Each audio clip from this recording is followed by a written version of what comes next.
Good morning, everyone, and thank you for joining us here today. I'm pleased to be joined by my colleague, Dr. Marilee Fullerton, the Minister of Long-Term Care. I want to begin today by thanking all of those unsung heroes who have stepped up since day one, those ordinary women and men who have been anything but ordinary.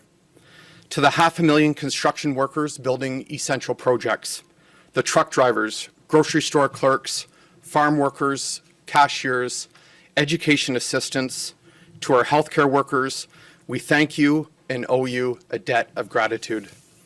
Because of you, families have had food on their tables and roofs over their heads. Personal support workers, PSWs, have been true heroes during this time. They have demonstrated dedication and commitment above and beyond their duty. It is clear we need even more of them in Ontario. In the fall, I announced funding for PSW training in communities like Niagara and Sudbury. Building on those programs, I'm pleased to share our latest additional investment across our province. In North Bay, Lanark and Renfrew, Hamilton, Ottawa, the Greater Toronto Area, Kitchener, London, and Burlington. Today, we're announcing that our government is investing more than $4.1 million in training and resources for PSWs. This means nearly 400 new PSWs will be trained and ready to care for residents in long-term care homes. For those looking for meaningful careers, we're giving you a hand up to get started. We're also providing PSWs with new resources to support them in their work and help keep them and their families healthy and strong. Today's funding will support projects like Care Plus, led by St. Michael's Hospital in Toronto.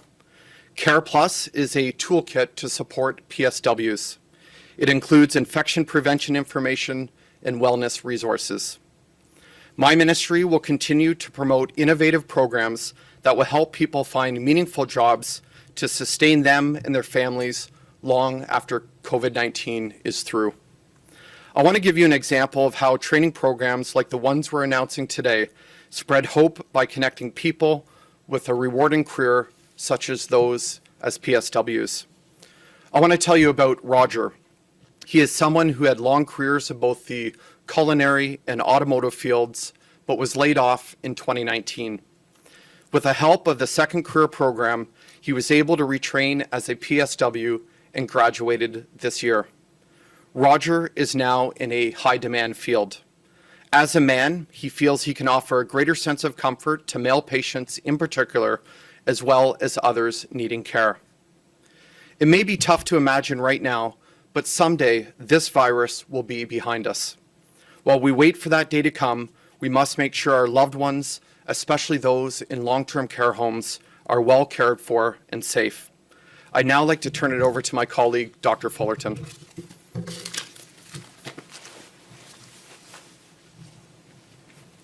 Thank you, Minister McNaughton. So it is a pleasure to be here today to join you for this important announcement. Personal support workers are the backbone of long-term care, and they carry out critical and compassionate work every single day to ensure that our loved ones receive the quality of care that they need and deserve. Modernizing long-term care means making it a better place for residents to live and a better place for staff to work.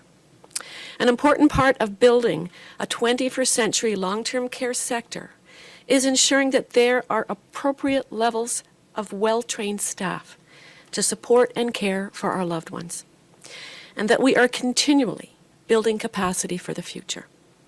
Today's announcement of $4.1 million to help train 373 new personal support workers is possible because of coordinated partnerships and programs across government. In December, we announced a historic long-term care staffing plan.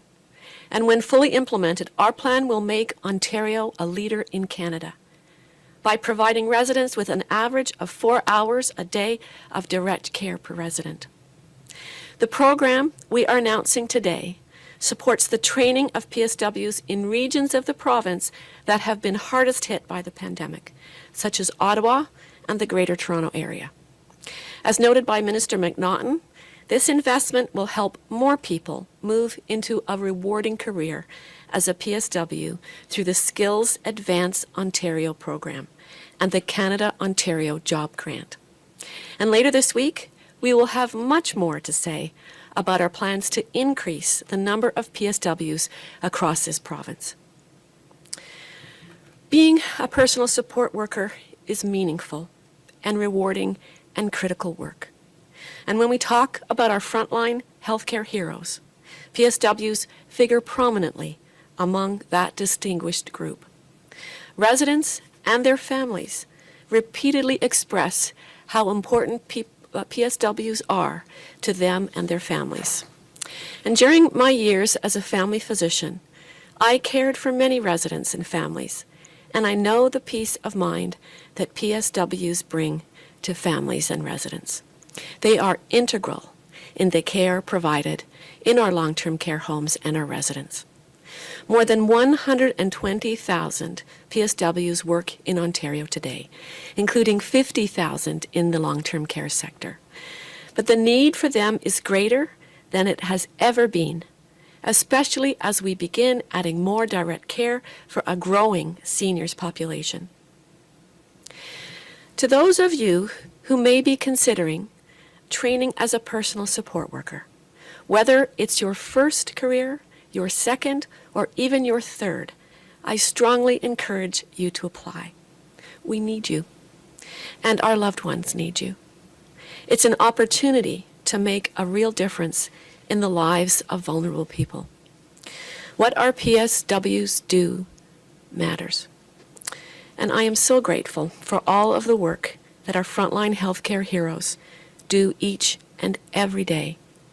You work tirelessly, providing people with the support that they need. Your determination, commitment, and your compassion is truly inspiring. Together, we will address the long-standing staffing challenges that have impacted the long-term care sector for decades. And together, we will make long-term care a better place to live and a better place for staff to work. Thank you. We'll go to the phones for questions. First question, please. Your first question comes from Jessica Smith with Queen's Park Briefing. Please go ahead. Hi, good morning. Thanks for taking my question. Ideally, both ministers could weigh in. The information before the Long-Term Care Commission makes it clear that the government was quite aware of the staffing shortages in long-term care as of the first wave. So why didn't Ontario undertake to hire and train thousands of personal support workers over the summer and do something like that? Well, that's an important question, and we've had really three phases to with the ministry action on staffing. And the first was an emergency response. The second was a stabilization, and this is part of the long-term care, the longer-term response in long-term care. But if we look at areas, jurisdictions like Quebec, it's not simply a matter of finding the workers; it's also retaining them. And so that's why our staffing plan, A Better Place to Live, A Better Place to Work, is not only about providing the opportunity, and as we've said, 27,000 is what we need as we move forward to 24-25, and that's our goal. But ultimately, we can train, but we have to retain. And I think the experience of Quebec has shown that, first of all, you have to find the workers, and then you have to retain them. And I think our ability to provide the support to long-term care homes during the pandemic was a whole different level of response. But the longer term is absolutely critical. So we need to understand the mechanisms that will help retain the workers, and that's why there are many aspects to this plan. Thank you. Follow-up? That actually brings me to what my follow-up is going to be.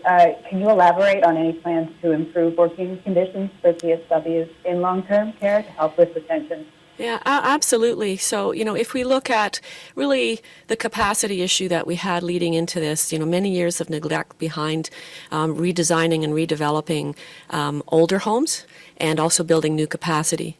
And we can see that the newer homes did much better on average than the older homes. So the age of the home is a factor for the outbreak. We need to be providing an environment within which PSWs can feel valued.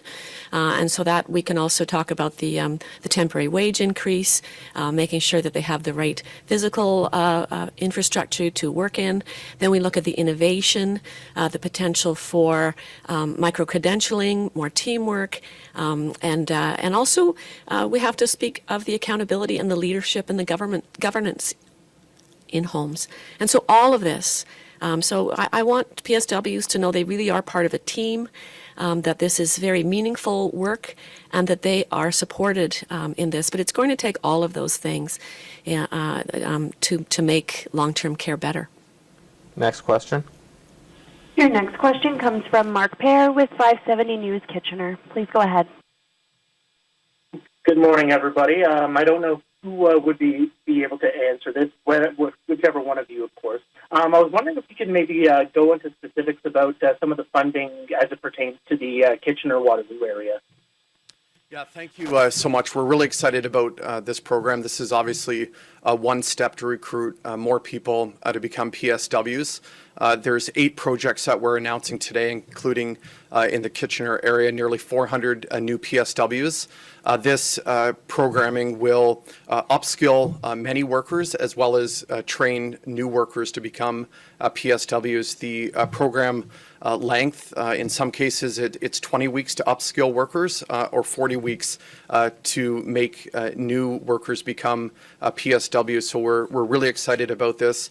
Obviously, as Dr. Fullerton mentioned, we inherited a severe shortage of PSWs in this province, but this is one step that we're taking, over $4 million to partner with employers and the federal government to attract more people into meaningful jobs like PSWs.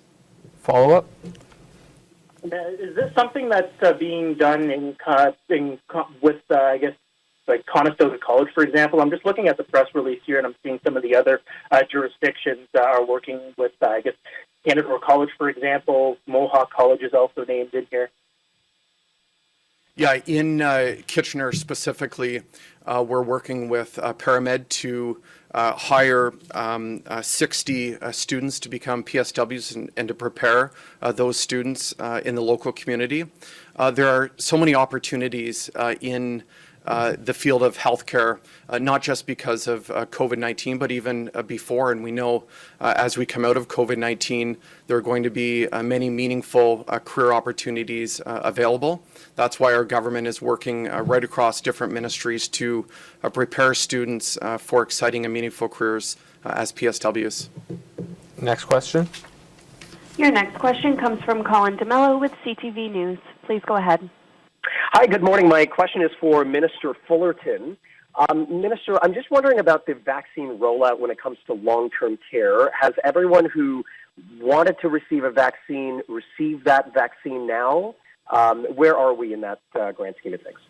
Yes, well, I am not the spokesperson for the vaccine distribution table, but I will tell you that our long-term care homes across Ontario have been offered the vaccine, and we've had a good uptake with the residents, and the staff have also been offered. But this will be ongoing to make sure that the second doses are fully reached, and this is an ongoing effort. Thank you. Follow-up? Do you feel now? Thank you. How confident do you feel now, Minister, that at least if the vast majority of those in long-term care have received their vaccine, their first dose, that the province has an adequate amount of protection for those in long-term care? You know, that's a really important question, because if you look at the numbers after we began the vaccinations, the numbers of resident cases began to drop. And that's it really is a dramatic graph to look at. So what took 5 months to reach a peak, once we started those vaccines into the arms of residents and staff, the drop is quite dramatic. And the benefit of those first vaccines is very clear. So I'm very hopeful. We have to be vigilant. We have to continue. COVID-19 has demonstrated what a chameleon it is. and what a challenge it is. So we just have to keep at this and not stop for any reason. Keep at the vaccinations, keep at the rapid testing, keep at the surveillance testing, and continue to support our homes. Next question. Your next question comes from Natasha McDonald with Radio Canada. Please go ahead. Hi, this is a question for both, I guess, both ministers. We heard at the Long-Term Care Commission that there's a critical shortage of Francophone PSWs specifically.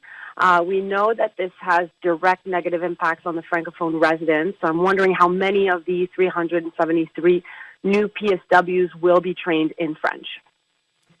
So thanks for the question, and I think I just want to comment how important it is for us to acknowledge that that aspect. The language is important for people who are in long-term care homes, and I'm coming from Ottawa, where we're right across the border from Gatineau in Quebec, and so obviously there's a big demand. So there is a program in Ottawa, several of them now, and I feel that that this is an area that will be addressed, and we'll continue to make sure that we keep that as a lens, the Francophone lens. So I appreciate your question.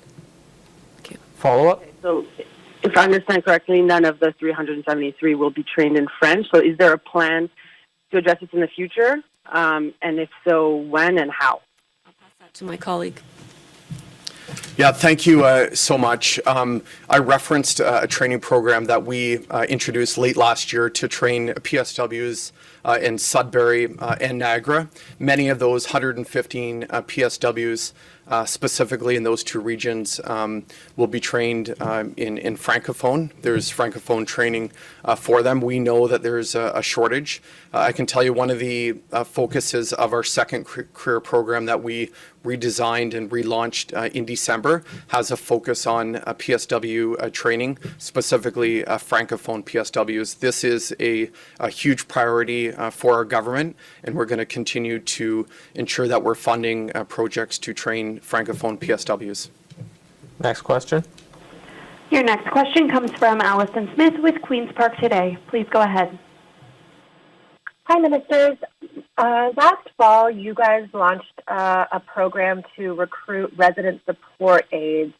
And I guess unlike these LTC programs, training programs that you're detailing today, those programs only required workers to go through some online portals and I guess learn the ropes that way.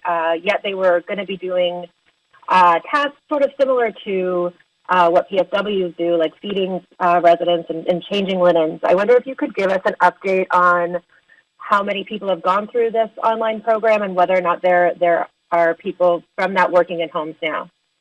So thanks for the question. Yeah, our resident support aides, that was part of our, the staffing stabilization plan and the fall preparedness plan as we learned from the lessons in the first wave. This has been an ongoing learning process, and so they were intended to not to necessarily be, the longer term plan. Obviously, it was the PSWs and the RNs and the RPNs, and this is something that came out in Justice Galisa's report.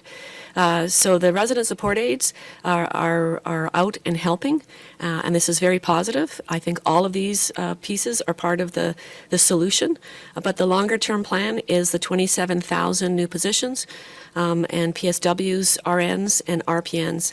And this is an active, ongoing effort because 27,000 will be needed over the next few years. And we've got hard targets for that, and we'll be measuring that to make sure that we meet those targets. So I'm pleased with the response that we got for the resident support aides, and that was part of the solution. There were hundreds that came through that program.